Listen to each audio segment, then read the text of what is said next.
New video showing the moment police swarm a normally quiet neighborhood in Coconut Creek during the holidays, responding to a murder-suicide involving a doctor. And just last month, a young man stepped into his dream job at North Broward Hospital as a doctor in the same town where he grew up, Pompano Beach.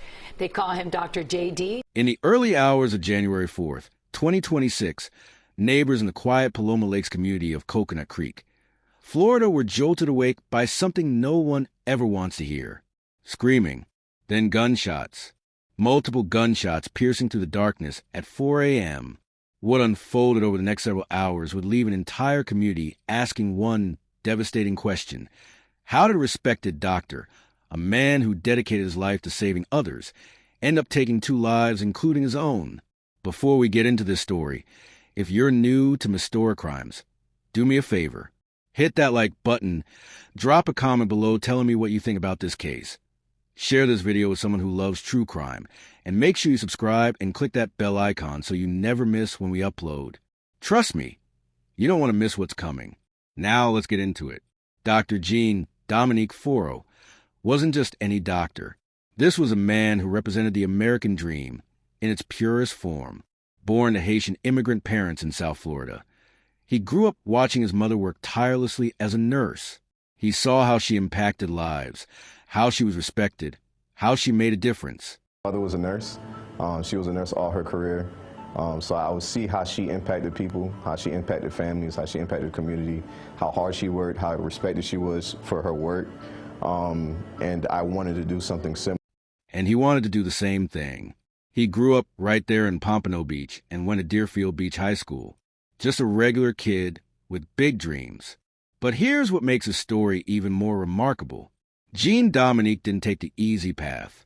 After high school, he went to Florida State University.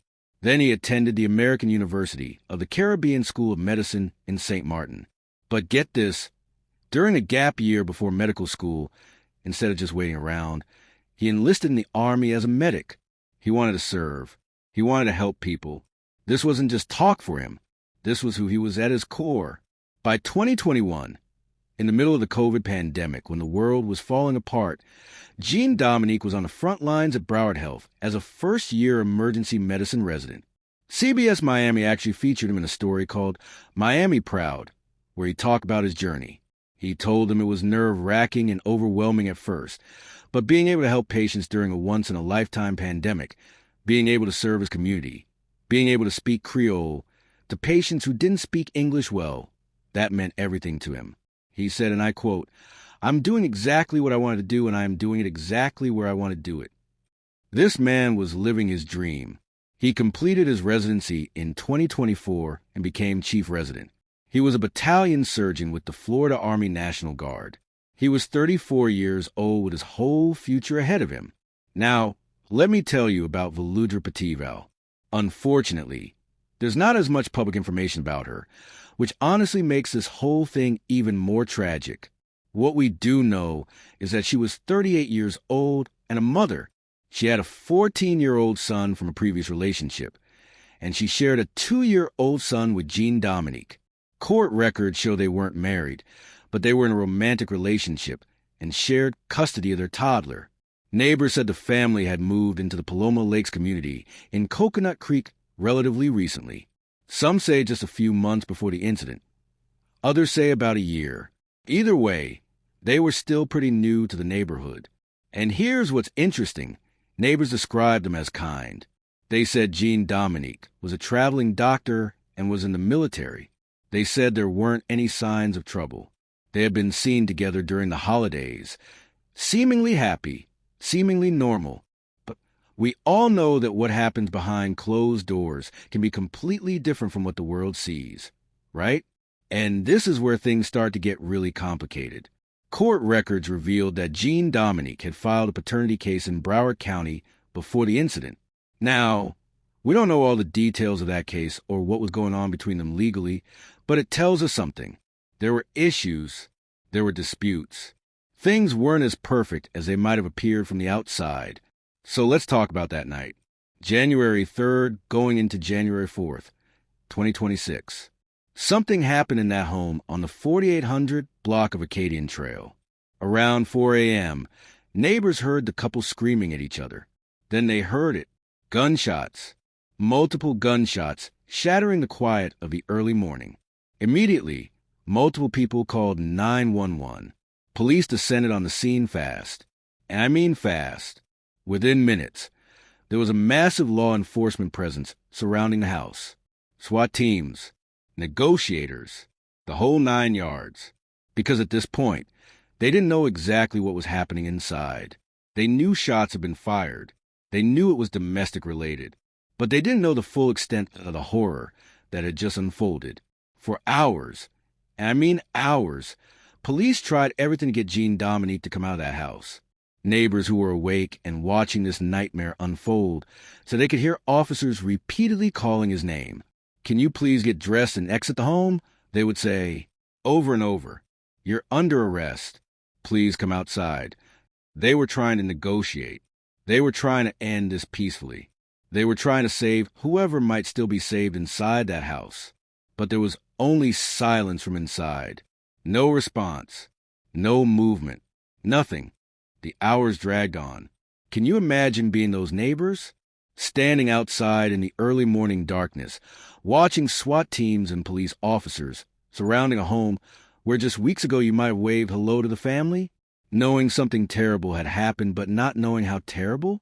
The tension must have been unbearable. Finally, police made the decision they had to go in. They fired a flashbang, those loud explosive devices used to disorient and distract. Neighbors reported seeing and hearing it. Then officers made entry into the home. And what they found inside confirmed everyone's worst fears. Both Jean Dominique Foureau and Volodya Petival were dead. Police quickly determined what had happened. Jean Dominique had shot and killed Volodya before turning the gun on himself. A murder-suicide. Domestic violence in its most final, most devastating form. Now here's where my heart absolutely breaks. The couple's 2-year-old son and Volodya's 14-year-old son were connected to this home. Reports are unclear about whether the children were actually there during the shooting or not. Some sources say it's unclear. Others suggest they might have been present. Can you even imagine? Whether they were there or not, these children's lives were destroyed that night.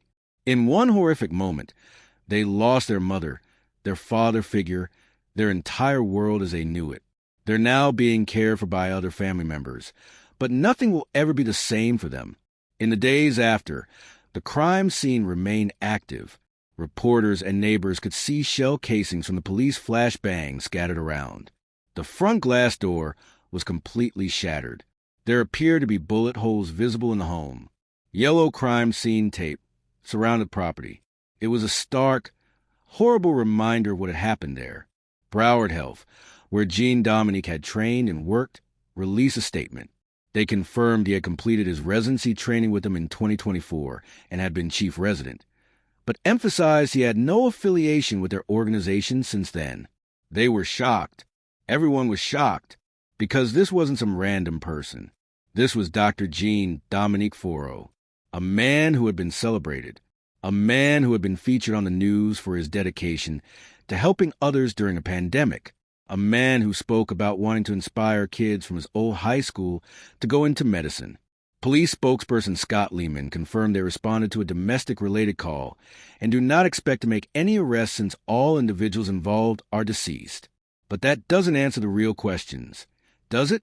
That doesn't explain what happened. That doesn't tell us why. So what happened? What could possibly drive a man who dedicated his entire life to saving people, to healing people, to helping people, to commit such an unthinkable act of violence? This is what keeps me up at night about cases like this. Jean Dominique Foureau spent years of his life in training. He went through medical school, residency, military service.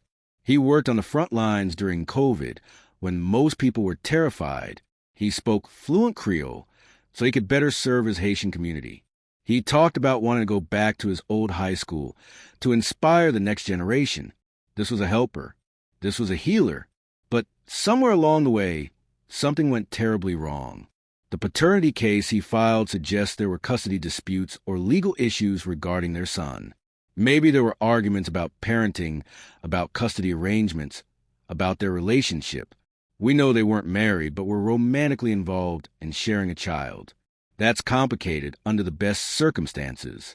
Add in potential legal disputes, add in the stress of his career, add in whatever personal issues we don't know about, and you have a pressure cooker.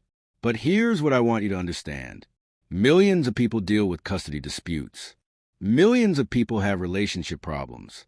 Millions of people are under stress. They don't kill their partner and themselves. They don't leave children orphaned. They don't destroy families. So what was different here? Was there a history of domestic violence that nobody knew about? Were there warning signs that were missed? Had Volodra tried to leave and he couldn't handle it? Was there something else entirely that we'll never know about? The truly terrifying thing about this case is how normal everything looked from the outside. Neighbors said they were kind. They had been seen together at the holidays. There weren't signs of trouble. But behind closed doors, something was building. Some kind of rage, some kind of desperation, some kind of darkness that nobody saw coming until it was too late. Think about this for a second.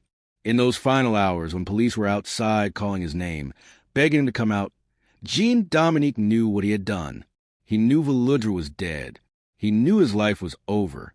He knew those children would grow up without parents. And he made the choice to end it rather than face what came next. What goes through someone's mind in those moments?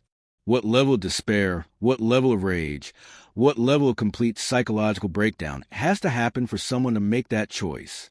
And here's the question that haunts me most. Could this have been prevented? Were there moments, days, weeks, months before where intervention could have changed this outcome? Did Volodra know she was in danger? Did she try to get help? Or did this escalate so quickly that nobody, not even her, saw it coming? Now I want you to think about something really important. Why do cases like this keep happening? What is it about domestic violence that makes it so deadly, so unpredictable, so hidden until it's too late? Why do successful people, educated people, people who seem to have everything going for them, still end up in these situations? And why do we as a society still struggle to identify and stop it before it reaches this point? Here's what we know about domestic violence. It doesn't discriminate. It happens in rich families and poor families. It happens to doctors and lawyers and teachers and cashiers. It happens in every race, every religion, every community. And it often hides in plain sight. People who abuse their partners can be charming to the outside world. They can be successful in their careers. They can be respected in their communities. But behind closed doors, there's someone completely different. The other thing about domestic violence is that it's about power and control. When someone feels like they're losing control over their partner, over their relationship, over their life, that's when things can become most dangerous. If Jean Dominique felt like he was losing Volodra, if there were custody battles brewing, if she was trying to leave or establish independence, that loss of control could have been the trigger. Again, we don't know for sure, but we see this pattern over and over in domestic violence cases. Think about those two children for a moment.